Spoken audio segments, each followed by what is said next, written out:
Tonight, at some point after sunset, you are going to feel completely safe in the dark. You'll walk to your bathroom at 2 a.m. without turning on a light. You'll step outside at midnight and not think twice. You'll close your eyes in a pitch-black room and fall asleep within minutes. And every single one of your ancestors for nearly 3 million years would think you were insane. Not cautious, not careful, insane. Because darkness, real darkness, was not an inconvenience. It was a death sentence. And the fear your ancestors felt when the sun went down was not a phobia. It was not a weakness. It was the most rational response to the most dangerous hours of the day. This is what the dark actually was, and why part of you still remembers. Let's start with what night actually looked like. Close your eyes and try to imagine a darkness with no light pollution, no street lamps bleeding orange through your curtains, no standby lights on electronics, no glow from a phone, no moon because clouds have covered it. Just black. Total, absolute black. The kind of dark where you cannot see your hand if you hold it an inch from your face. This was every night for 3 million years. Modern humans almost never experience this. Even in rural areas, even in forests, there is almost always some ambient light. But for your ancestors on the open African savanna, or in the forests of prehistoric Europe, or on the plains of Ice Age Asia, night looked like nothing. It looked like the world had been erased. And in that darkness, things were moving. Here is what was out there. Leopards are one of the most efficient predators that have ever lived. They can see in conditions 6 times darker than what the human eye can handle. They hunt almost exclusively at night. They are silent, they are patient, and they have been sharing territory with humans for longer than modern humans have existed. Hyenas hunt in packs after sunset. Lions are most active in the 2 hours after dark and the 2 hours before dawn. Cave bears, saber-toothed cats, dire wolves. For the vast majority of human prehistory, your ancestors were not the apex predator. They were medium-sized, physically unimpressive, nearly blind at night, and extremely good at being prey. Researchers studying modern hunter-gatherer groups in Africa have documented this in real time. The Juhoansi Bushmen of the Kalahari, one of the last groups still living something close to the original human lifestyle, have a term for what happens to people who wander from the firelight at night. They call it going to the darkness, and the people who go to the darkness frequently do not come back. This is not superstition, this is ecology. Your ancestors did not fear the dark because they were primitive. They feared it because something in the dark was trying to eat them, and most of the time they were right. But the fear went deeper than predators, much deeper. In 2018, researchers analyzing data from 27 countries found that fear of the dark is one of the most universal human experiences ever recorded. Across cultures, across continents, across levels of education and income, most humans report some degree of discomfort in darkness, even as adults. Even people who have never encountered a predator. Even people in cities where the most dangerous thing outside is a raccoon. This is not learned behavior. Children are not taught to fear the dark. They arrive with it. Scientists believe this is because the fear is structural. It is baked into the architecture of the brain itself. The amygdala, the small almond-shaped structure deep in your brain that processes threat, does not distinguish between types of darkness.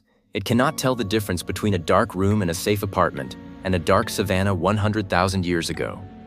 When light disappears, the amygdala does not relax. It shifts into a different mode entirely. Threat detection increases. Sound sensitivity increases. The brain starts pattern matching against shadows, looking for shapes that could be predators. You have felt this. You have been in a dark room and heard a sound and felt your entire body go still. You have seen something in your peripheral vision at night and felt a jolt of adrenaline before you even knew what it was. That is not anxiety. That is an ancient threat detection system doing exactly what it was designed to do. Your brain is still running a 3-million-year-old night shift, and it has never been updated. But here is where it gets stranger.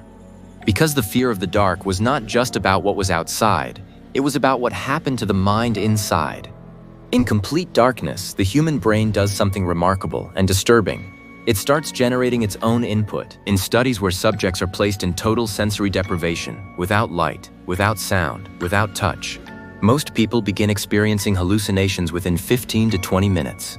Shapes at the edges of their vision, sounds that aren't there, a sense of presence, a feeling that something is in the room with them. This is not madness. This is the brain refusing to operate without information. When no external data comes in, it starts manufacturing it. And what it manufactures is almost always threatening. They had no concept of hallucination. To them, what they saw in the dark was real. This is where the supernatural was born. Across every ancient culture on Earth, the darkness is populated with the same things. Spirits, demons, the restless dead, things that watch from corners, figures at the edge of firelight that vanish when you look directly at them. Anthropologist Polly Wisner spent years recording nighttime conversations among the Juhansi Bushmen. What she found was that the character of conversation changed completely after dark.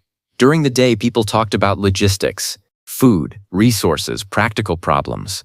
But at night, around the fire, 81% of all conversation shifted to something else entirely. Stories, myths, the histories of people in distant places, tales of the world's origins, jokes that made everyone laugh until they couldn't breathe.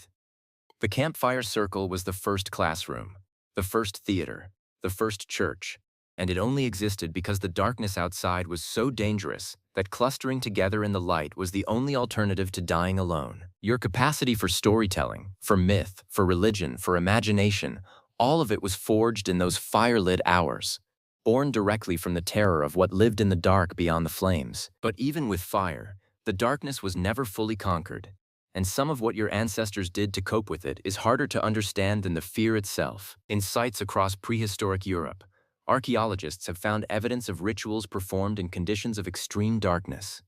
In Lascaux Cave in France, the famous paintings of horses and bison that your ancestors made 17,000 years ago are not near the entrance. They are deep inside.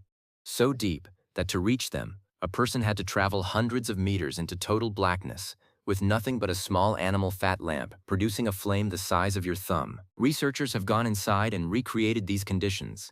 In the deep chambers, with a prehistoric lamp, the paintings seem to move. The flickering light makes the animals appear to run. The curved walls of the cave turn flat painted shapes into three-dimensional creatures. In complete darkness, with a tiny flame, in silence 300 meters underground, the effect is overwhelming. Why did your ancestors go there?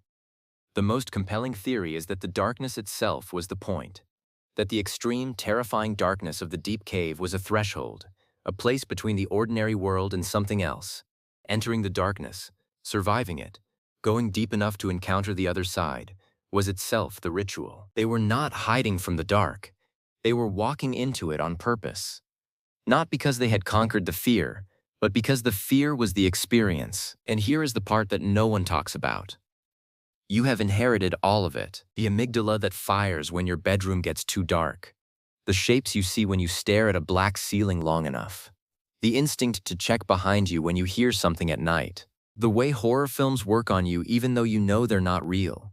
Because the brain that watches them is the same brain that watched the dark for 3 million years. The reason jump scares work is not because you lack self-control. It is because your threat detection system was calibrated for an environment where slow reactions meant death. The reason you feel vaguely uneasy walking to your car in a dark parking lot is not anxiety. It is an animal assessment of risk, running automatically, using hardware so old it has no memory of streets or cars or parking lots. It only knows dark, exposed, no fire, no group, danger. And the reason humans have built gods and demons and ghosts and spirits since the beginning of recorded history is because in the dark, the human brain generates them. Always has. Probably always will. Then about what it cost them. Every single night for 3 million years, the sun would set and the world would go dark, and whatever your ancestor was doing, wherever they were, they had hours to survive until dawn. Not live through, survive. Every night was a test. Every morning was a victory that most of us no longer understand as a victory. You live in a world where darkness is optional. You can flood any room with light at any moment. You can drive through the night at 70 miles an hour with headlights carving a path through the black. You can stare at a screen that is brighter than daylight at 3 a.m. and feel nothing. The darkness that terrified your ancestors. The darkness that built your brain, that created your stories, your religions, your fear of death, your need to huddle together against the unknown. That darkness no longer exists for most people alive today. We turned on the lights, and we thought that was progress. And maybe it was. But something was lost in the switching on, because the dark that terrified your ancestors was also where they became who they were. It was where they told the first stories. It was where they painted the first art.